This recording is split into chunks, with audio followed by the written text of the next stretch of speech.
Fala pessoal, iniciando mais um vídeo aqui de acompanhamento, já de janeiro, e o fundo que a gente vai falar um pouco é o BRCR, que eu não tenho muitas palavras para descrever esse relatório gerencial, para que vocês que me acompanham aqui já sabem que acho que foi no antepenúltimo, que teve uma crítica lá no vídeo falando que a análise foi fraca. Eu até pedi, obviamente que eu não vou acertar todas, né? Mas eu pedi o feedback para a pessoa para saber onde eu tinha errado, mas ela não respondeu. É normal essas questões, é fácil a gente criticar, mas tá do outro lado aqui, são poucos. Mas obviamente eu sou aberto a críticas, mas assim, se for criticar, pelo menos escreva quais são os pontos que eu posso melhorar, porque o objetivo aqui de todos é melhorar. Mas eu tinha comentado naquele vídeo, pegando aqui um negocinho de limpar o computador, eu tinha comentado naquele vídeo que o principal motivo da análise não ter sido completa é o fato do fundo não apresentar uma DRE. E no relatório do mês passado, referente a dezembro, ele voltou a apresentar a DRE.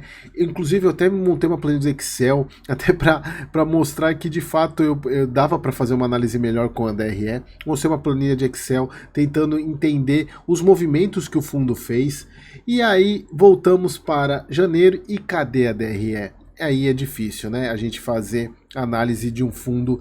E vocês podem, pessoal, assim, é um fundo que, se fosse para recomendar, se eu tivesse recomendando aqui, né? Obviamente que eu não faço isso, mas seria um fundo para não investir, para cair fora, porque não tem como você investir num fundo que não tem uma gestão transparente, que não informa. Vocês vão ver que é muito difícil de você obter as informações. Vamos para o relatório gerencial, vocês vão entender os pontos que eu estou falando. Bom, agora relatório agora aqui de janeiro de 2024, e aqui um ponto, pessoal, que é o seguinte: além de ser um fundo que tem um relatório porcaria, digamos, ainda para piorar a situação, é do segmento de lajes, que venho falando para vocês que é o segmento que mais tem sofrido e o mais demorado para se recuperar.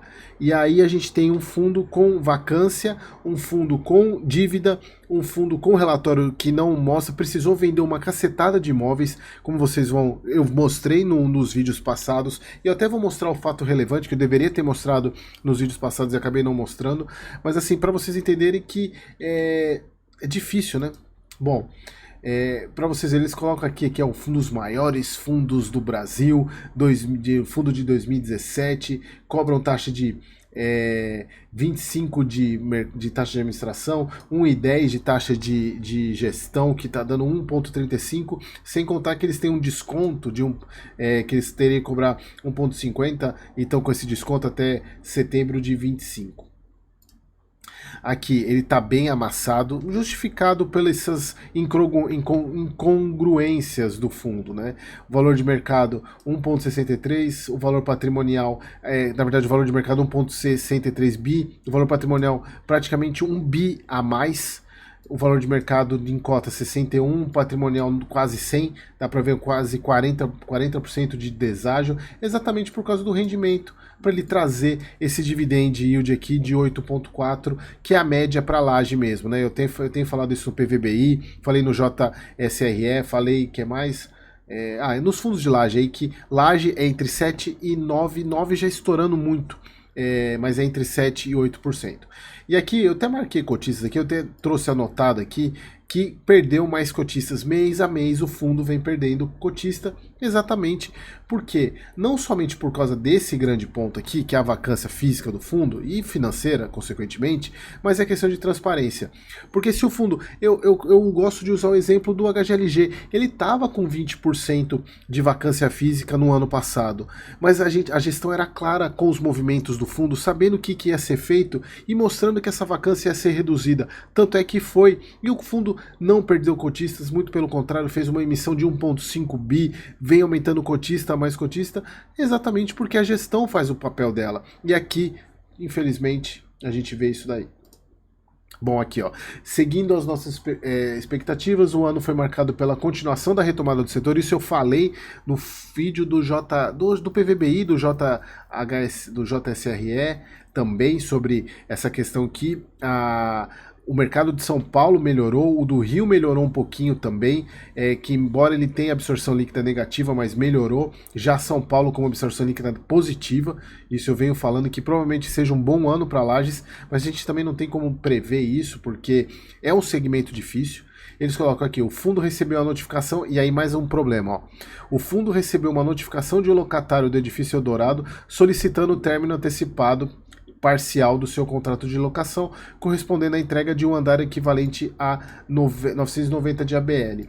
Se a gente pegar aqui não tem ABL total do fundo, para a gente fazer o quanto que isso iria representar de vacância. Depois eu vejo aqui se eu consigo pegar o ABL total para a gente ver quanto que isso vai representar mais de vacância.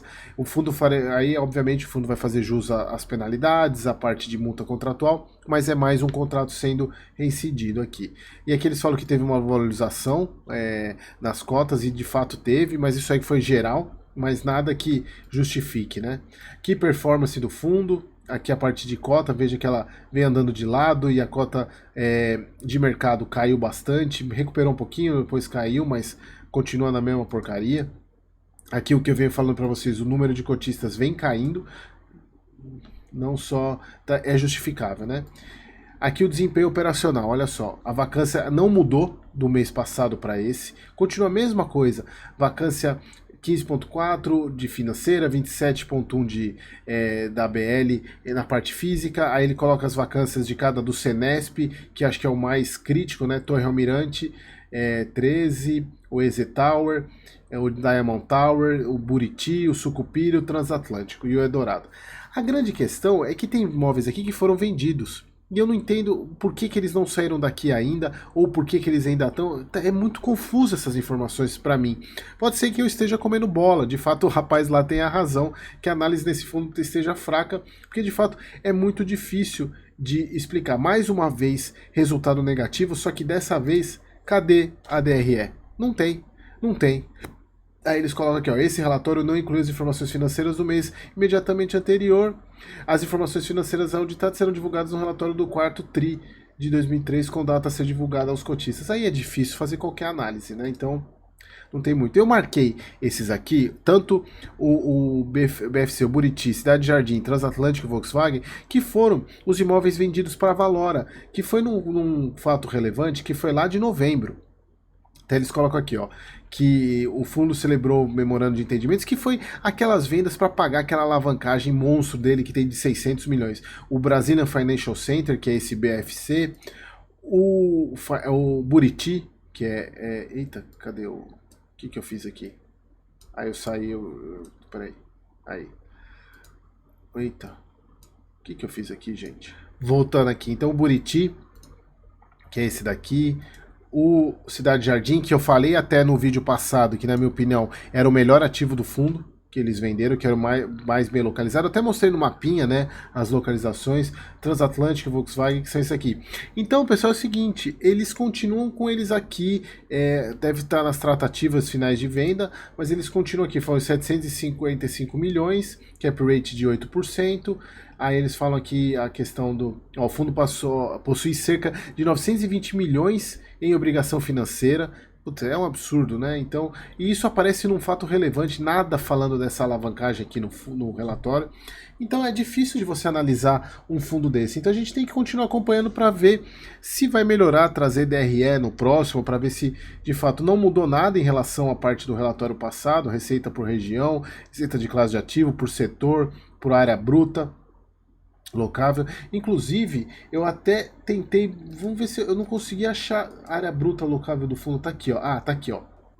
Aqui, ó. 239 mil metros quadrados. Então, aquilo vai corresponder, se a gente fizer uma continha rápida aqui, acho que é 1000 metros, é 900 e quanto que é aquela a devolução que vai ter? 990, né? Vamos fazer aqui 990. Opa. 990 dividido por